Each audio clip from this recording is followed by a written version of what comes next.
반갑습니다. 오늘은 우리가 투자를 할 때 나의 자금은 하수분처럼 무한대가 되는 게 아니고 자금은 항상 내가 생각하는 물건보다는 항상 돈이 많아요, 모자라요? 항상 모자라는 게 사람인 것 같아요. 예를 들어서 내가 5천만 원 들고 있으면 한 6, 7천이면 좋아 보이는 물건이 자꾸 눈에 밟히고 1억을 갖고 있어도 또 그런 입장이고 10억을 갖고 있어도 똑같은 입장이에요. 100억을 갖고 있어도 똑같은 입장이고 그거는 저는 나쁜 건 아니라고 생각해요. 왜냐하면 내가 현금을 예를 들어서 5천만 원 들고 있지만 공부를 하고 내가 조금 더 알아보다 보니까 눈높이와 수준이 굉장히 올라가 있는 거예요.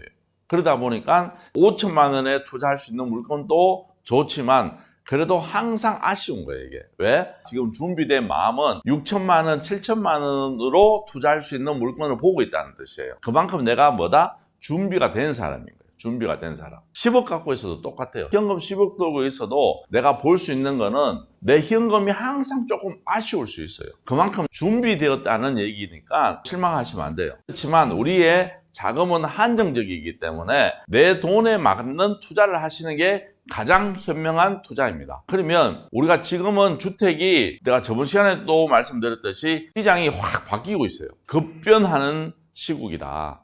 그래서 내가 지금 경기도에 있는 아파트를 투자하는 게 좋을까? 아니면 서울에 있는 빌라를 투자하는 게 좋을까? 엄청난 고민이 되실 거예요. 그러면 제가 물건을 먼저 한번 여러분들한테 보여드리고 물건의 성격과 나의 방향에 대해서 제가 설명을 한번 해드리도록 하겠습니다. 그러면 서울에 있는 빌라부터 보도록 할게요. 서울에 있는 빌라고 물건은 여러분들 가볍게 보시면 돼요. 여기는 서울 마포구 연남동에 있는 빌라고 토지는 12평에 건물은 23평짜리 빌라입니다. 감정가는 4억 9천이고 한번 유찰되어서 3억 9천입니다. 사용 승인일은 언제다? 97년입니다. 97년 10월달이고 그러면 지금 한 7년 정도 되었다 그랬죠? 그래서 깨끗한 집은 절대 아닙니다. 약간 노후된 집이고 4층 중 1층이고 1층 101호입니다. 그리고 조사된 임차 내역이었고 권리상 문제는 전혀 없는 물건입니다. 지도 한번 보도록 하겠습니다. 연남동, 여러분들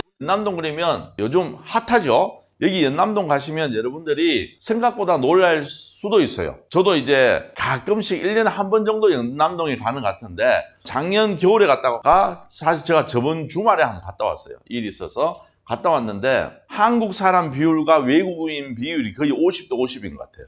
그만큼 외국에서 오는 우리 젊은 친구들이 여행지로 각광받고 있는 데가 어디다? 홍대 연남동인 것 같아요. 위치는 여기예요. 위치는 여기인데 실질적으로 여기 위치가 보면 홍대하고 실제 여기가 연트로파크인데 여기 연트로파크에서는 조금 거리가 있는 지역이에요. 주소는 연남동이지만 우리가 아는 그 메인 지역에 있는 연남동은 아니다. 그래도 네임밸류가 굉장히 중요하죠. 연남동이다. 그런 물건으로 그냥 간단하게 보시면 돼요. 이런 물건을 내가 투자할 것인가 아니면 경기도에 있는 아파트를 투자할 것인가. 그럼 경기도에 있는 아파트 보도록 하겠습니다. 여기는 경기도 남양주시 화도읍 묵현리예요. 화도 묵현리 15평이고 건물은 25.7, 84.95평방미터 9평이다. 감정가는 4억 4천입니다. 그리고 한번 유찰되었고 사용 승인일은 2020년입니다. 그러면 지금 만 4년이 안 됐는 신축 아파트예요. 그런데 34평짜리가 감정가가 얼마다? 4억 4천에 한번 유찰되어서 3억 8백입니다. 그리고 조사된 임차 내역은 없고 권리상 문제도 없는 물건입니다. 이렇게 봤을 때는 내가 차라리 경기도에 신축 아파트를 하는 게 좋을까? 이런 생각도 할 수 있겠죠. 그런데 이제 경기도가 워낙 광범위하다 보니까 여기 경기도 남양주 화도라는 지역은 어떤 지역이냐면 우리가 이제 문재인 정부 때 주택에 대한 많은 규제가 있었죠. 그럴 때 경기도 안에서도 마지막까지 규제가 안 묶인 데가 어디냐면 화도읍이에요. 화도읍. 경기도 남양주도 규제로 묶여 있었지만 마지막까지 규제가 안 묶여 있었는 데가 어디다? 화도읍이에요. 그러면 남양주 안에서도 입지적으로 조금 빠지는 지역이다. 이렇게 보시면 되겠죠. 그러면 지도 한번 보도록 하겠습니다. 보시면 여기가 남양주 두산 위브 트레지움 그래도 브랜드 아파트다, 그렇죠? 그런데 위성 사진으로 봤을 때 주위에 뭐가 많아요? 산이 많죠. 산이 많고 이런 거는 공장 창고들입니다. 공장 창고 그리고 단독주택이 많은 지역이다. 그리고 서울 양양고속도로 화도 IC가 바로 옆에 붙어 있습니다. 그래서 그래도 남양주 안에서도 조금 외곽에 있는 지역이구나 이렇게 보시면 좋을 것 같아요. 보시는 것처럼 그냥 산입니다. 주위는. 그리고 지금은 제2 외곽 순환도로 수동 IC가 이렇게 만들어질 것이고 그래서 지금보다는 앞으로의 입지는 굉장히 좋아질 겁니다. 결론은 모든 주택의 공급은 전철이 뚫히는 지역 그리고 도로가 만들어지는 지역에서 먼저 도로를 만들어 놓고 그리고 그 옆에다가 이제 집을 짓는다 이렇게 생각하시면 돼요. 그래서 여기는 지금은 조금 산이 많고 외곽이지만 굉장히 많은 아파트가 분명히 공급이 될 수 있는 지역이다. 그러면 여기까지 보시고 우리가 이제 정리 한번 해보도록 합시다. 서울에 있는 빌라, 경기도에 있는 아파트. 여러분들이 이제 선택을 하셔야 돼요. 이게 선택을 할 때 어떤 기준점으로 선택하시느냐 하면 서울에 있는 빌라는 잘 생각해 보세요. 내가 지금 취득을 하면 시세가 오를까 안 오를까를 첫 번째 얘기를 하셔야 돼요. 내가 지금 매입을 하면 시세가 한 2년 후를 기준으로 본다 그러면 경기도에 있는 아파트가 지금 기준으로 많이 올라갈까요? 아니면 서울에 있는 빌라가 시세 상승이 클까요? 여기에부터 이제 우리가 물음표를 갖고 접근을 하셔야 되는 거예요, 이게. 물론 서울 빌라도 서울 빌라 나름이고 경기도 아파트도 아파트 나름이겠지만 그냥 크게 한번 생각해 보자 이 말이에요. 그러면 서울에 있는 빌라가 상승이 크겠어요? 아니면 아파트가 상승이 크겠어요? 시세 상승은 경기도에 있는 아파트니까 더 크다고 여러분들이 생각을 하셔야 돼요. 여기 전제는 뭐냐면 전체적인 걸 얘기하는 거예요, 이게. 실질적으로 빌라는 개발 지역에 포함이 되고 그 개발이 단계가 진행되면 엄청난 상승을 하지만 그렇지 않을 시에는 아파트가 당연히 상승을 큽니다. 그래서 여러분들이 2년을 보유하고 매도하실 것 같으면 서울에 있는 빌라보다는 경기도에 있는 아파트를 제가 여러분들한테 추천을 드리는 겁니다. 그런데 시드가 작으신 분들은 뭘로 하셔야 되느냐 하면 서울에 있는 빌라를 하셔야 돼요. 왜냐하면 우리는 서울에 있는 빌라도 저렴하게 살 수 있고 경기도에 있는 아파트 내가 시세보다는 저렴하게 매입을 할 수 있는 경매나 공매를 하실 수 있다. 그렇게 봤을 때는 좀 더 저렴하게 살 수 있는 거는 확실히 서울에 있는 빌라가 좀 더 저렴하게 살 수가 있어요. 지금 아파트 시장이 좋다 보니까 화도에 있는 아파트가 시세가 4억에 내가 매도할 수 있다 그러면 지금 시장에서는 얼마 정도의 가를 써야 될까요? 3만 7천대는 써야 될 겁니다, 아마. 그래야 내가 가져올 수 있다 이 말이에요. 그런데 4억에 팔면 물론 4억에 사는 사람보다는 내가 유리하겠지만 내가 3억 7천에 매입을 한다 하더라도 기타 비용이 나가버리고 세금이 나가고 취등록세가 나가다 보면 거의 안 생긴다.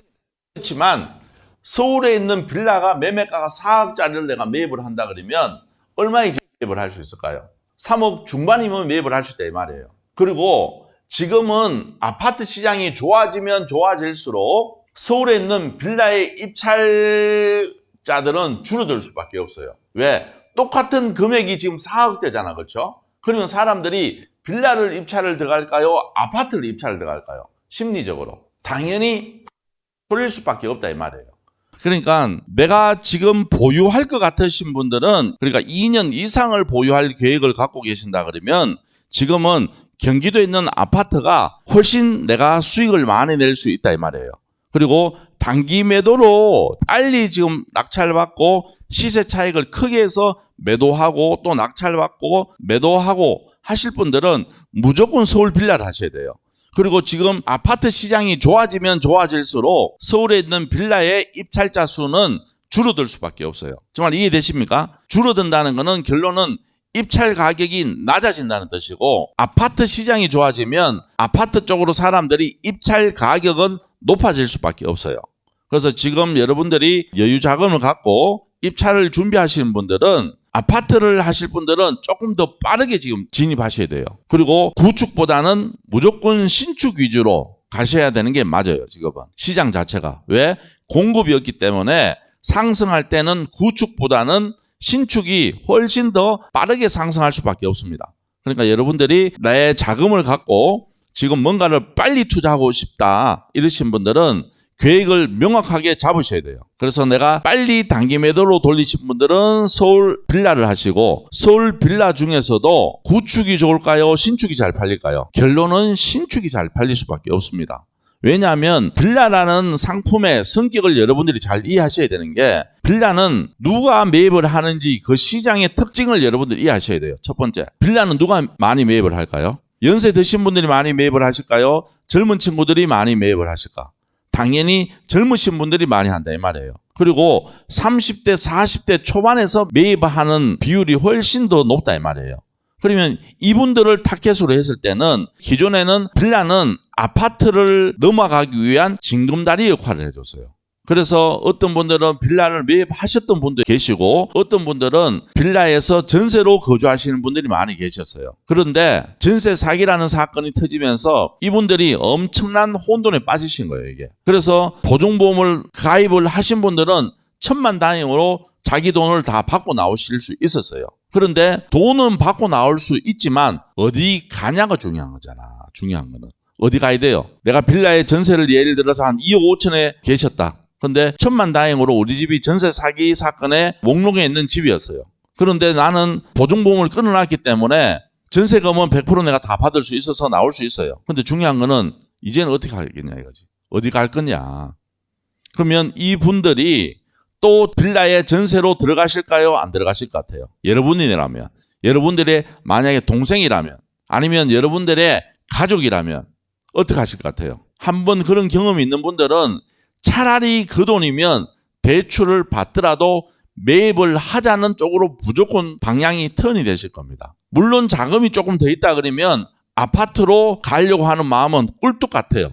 그렇지만 자금이 지금 부족한 거예요. 그리고 지금 서울에 있는 아파트의 전세 가격이 하루가 다르게 지금 상승하고 있어요. 그러다 보니까 아파트에 전세를 들어가고 싶지만 현실적으로 안 되기 때문에 울며 겨자 먹기로, 때로는 어쩔 수 없는 선택으로 내가 또다시 이렇게 마음의 고생을 하기 싫기 때문에 매입을 할 수밖에 없어요. 뭐를?